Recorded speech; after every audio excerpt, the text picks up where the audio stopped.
Hello, what's up guys, welcome back to my channel, and for today's video we'll be looking at Skylords Reborn, and I'll be showing you how I complete the achievement building bridges, not walls, and this involves playing Sunbridge on expert difficulty without playing the amii devices. So these are the amii gates. So what the amii gate operator does is, about like a minute or two into the game, the amii gate operator comes into effect and one of the gates will always be blocked. So when the gate is blocked, no enemy units can go through the gate. So if you are playing on two players, one side of the map would not have any enemy units that will be attacking, and you can focus on pushing through your side of the map. But for this game, I'll be playing solo, and not playing the amii gate operator means that the gates will be destroyed. So both sides of the gates will have enemies flooding in, and every couple of seconds, not say seconds, but every maybe 20 to 30 seconds there'll be enemy waves. But the good thing is that the enemy waves will always be the same constant, few not very strong twilight units until you reach maybe tier 4 area, tier 3, tier 4 area, where the twilight units will get buffed. So I think the buff is due to you getting more monuments and clearing more twilight bases, rather than a time based increase in the strength of the twilight army. So if you have not seen, I actually have a previous challenge series where I feature this map on expert difficulty, playing solo without the amii gate operator. This is before all of the achievements came out for Skylords Reborn. So for that deck, I'll be playing Frost, which is a little bit more defensive, easier to play. But for this, I'll be playing a Bandit Shadow Fire deck, so it's slightly harder. Let me show you how I complete this map on expert difficulty. So let's begin. Right, so in the beginning, I'll be summoning 2 Dread Chargers. Dread Chargers are enough because what you want them to do is to take down this Twilight Infestation base to prevent more Twilight units from spawning. And why only 2 Dread Chargers are pretty good, because Dread Charger is small counter, so it will deal a lot of damage to these small Twilight units. So while I am destroying this Twilight Infestation base, I'll be building a couple of Life Stealers. But you can also scrap the Life Stealers and just have Phase Towers. But for me, the Life Stealers are sort of like a prevention in making sure that my base doesn't get destroyed, because the Life Stealers deal a lot of damage for tier 1 cut, a tier 1 tower. But the downside is that each attack drains the health of the Life Stealer, and the Phase Towers would be more of an offensive cut. And also why the Phase Tower is good is that it can relocate for the Phase Tower, so I can always break closer and closer to the wall and push my towers at the front to take down the walls, and also bring the Phase Tower back to base if I require additional defense on my monument itself. So yeah, about a minute into the game, Brennot would have a dialogue, and this will activate the amii gate operator. So the left side will always be first, followed by the right side if you activate the amii operator. I highly recommend you guys to have a lot of towers. The towers will be the baseline for how you would defend your base, your monument. You can also get additional power. That is what I would recommend, so that you gain more power to defend your base. And for this map, if you play solo without the amii gate operator, the most difficult will be to obtain your tier 2, because you're under a lot of stress to take down the constant twilight waves and pushing up to get tier 2. So of course, with only tier 1 cards, tier 1 units or tier 1 towers, it can get quite difficult and quite tiring. Eventually some of your card charges might even run out if you don't really have or if your towers keep getting destroyed by the twilight units. So let me fast forward. So these constant twilight attacks would stay for quite a few minutes, or more than a few minutes, maybe about 10 minutes or so, until you get, or you collected quite a number of power for you to build more towers. So I also got my Nox Trooper, and the reason for Nox Trooper is basically to just attack the Twilight Slavers. And this is a little bit of mistake that I made. I built my Life Stealer too much to the front, and archers from the walls could attack it. So this is basically the standard of my defense: Life Stealers, and the Phase Tower will be right at the side or at the top. But the Life Stealers are the ones that I would want them to be destroyed more, or rather have them get destroyed, because my Phase Towers are the ones that is basically the main attacking force. So you kind of have to be at least like 10 minutes into the game where you have gathered a lot of power. Then you're able to build a lot of phase towers and start pushing to attack the walls. And for now, there's some peace, because what I realized is that after like about 3 to 4 twilight waves, they will take a while to spawn again, and this is the moment where either you recuperate if you think that you cannot face any more twilight waves, or it's time for you to attack. Like now, I will be pushing to attack.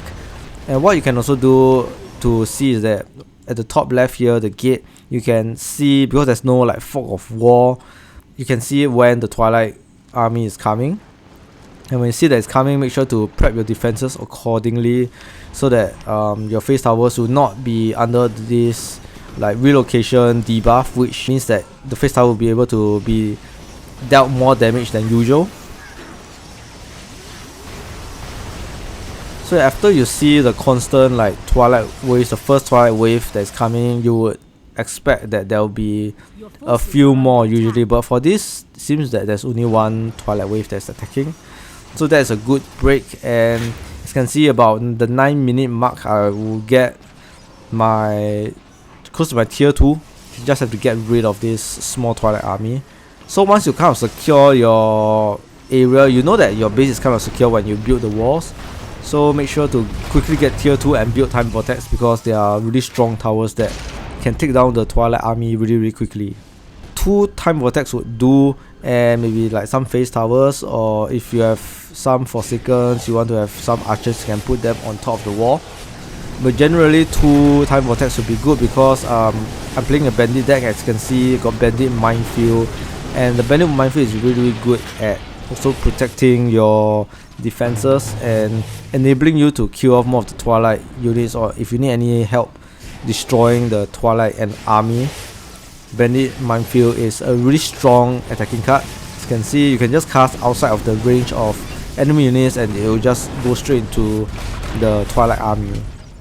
So this deck isn't very refined, so the issue with this deck is that I don't really have any tier 2 units, so I have to have no choice but to summon a lot of Nox Trooper to take down the Twilight Headcaster.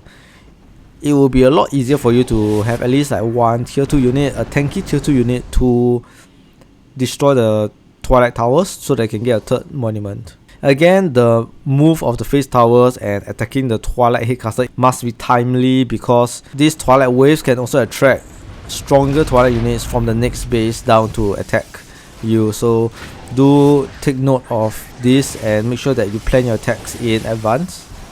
Yep, so at this point it's mainly defending your base and also at the same time pushing to tier 3. Once you have your tier 3, it'll be a lot easier to build, because you probably have access to stronger units and stronger towers, so you can hold your defenses at tier 3 even without the walls, because your tier 3 units and towers will be strong enough.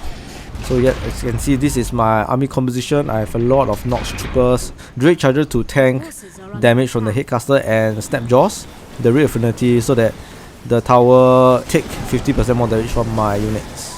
And once your tier 3 is up, I would say that you are halfway into winning the game.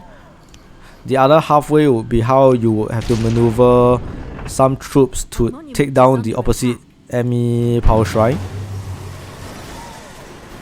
Yeah, Bandit Minefield again, really good spell card to take down a lot of the Twilight units. And I got my Corsair, and for Corsair I have the Green Affinity one, because my main reason for this is that it summons 4 Banditos at full upgrade, and the Banditos just act as sort of like a cannon folders, a shield to take damage from enemy units, and rather than my monument getting destroyed. As you can see, tier 3 unit makes a big difference as compared to tier 2. So yeah, the Banditos also, as you can see, serves its purpose. It's very tanky, because you have 4 of those, so that it can absorb just all the damage and your power wells and monument will be safe. And also, the reason why I chose Bandit for the Shadow and Fire deck is because Bandit units in general have lifesteal already, which is why even without healing spells, they can still kind of survive longer than just by playing like pure Shadow deck or pure Fire decks. Yeah, as you can see, they are doing very well, the Corsair, and now it's time to get my 4th monument. Obviously, because the banditos from my Corsair has no ground presence, so I have to get my Drake Charger over. And the reason why I'm only building my monument is in the event where somehow the Twilight unit attracts a lot of the stronger Twilight Dragon or Twilight unit that's inside the Mora, the boss area, which would in turn destroy my power well or even my monument. So just a contingency plan. Usually I'll just build one monument, and once I have like my tower set up, my example my volcano, I have 2 of them, know that it is safe to build my power, then I will follow up and build my power well. I also have my Comet Catcher, so Comet Catcher can also act as defending your base and destroying the enemy power shrine. So they serve 2 purposes. Once you have your Drake Charger here, ground presence, destroy the enemy power shrine, or also when Twilight enemies come from the top, the boss area, the Comet Catcher will be the one that can almost single-handedly destroy all of the Twilight units, except of course for this Twilight Hawk. So because I think I forgot to activate my Comet Catcher, power well's getting destroyed. Yeah, my 5 dragon is gonna die. Too many archers, and the Twilight Hawk has XL counter. But yeah, as you can see, the Volcano Fire Affinity is a lot better because of the Rage. And yeah, my monument nearly getting destroyed there. Yep, Comet Catcher, and boom, all dead. And now last, I have to just get rid of the enemy power shrine. Let's take a look at it, going down. And right now that your area of the map is cleared, the difficulty is getting some units across the map. And later on I'll show you how I get the units across and why I chose those units. But first we'll see some failed attempts, just trying to see if I could send them over, because anyway they have the gifted assistance which would summon banditos and therefore give me ground presence to use Comet Catcher. But as you can see, it failed, so I have to find another attempt to get some ground units over to the other side so that I can get rid of the enemy power shrine on the right side of the map. And how I'll do this is by using Ember Strike. So why Ember Strike is a really good card is because when you summon them, they don't have a daze, so immediately they get full health. They are not that expensive, and you have to just time it or position the summoning of your unit with precision because of this like Twilight Negator, which you cannot play any cards around this like circle or area, so you have to just barely out of the anti-magic area where you can summon an Ember Strike. So that's how you should do it. And once done, quickly just make sure that you secure this power well area so that you can get more power from the power well and also summon more ground units if needed. Yep, so this is what I would do rather than just sending my Ember Strike there and risk it dying, and I have to repeat the whole process again of moving my Ember Strike through the boss area, which is a very difficult task. Yeah, so pretty much now very simple. I got my Comet Catcher defending my base and 2 volcanoes plus many raged 5 dragons, so no problem at my base. So now let's take a look at how I defeat mainly the same thing, using Comet Catcher to destroy the entire camp. Yep, so that is pretty much it.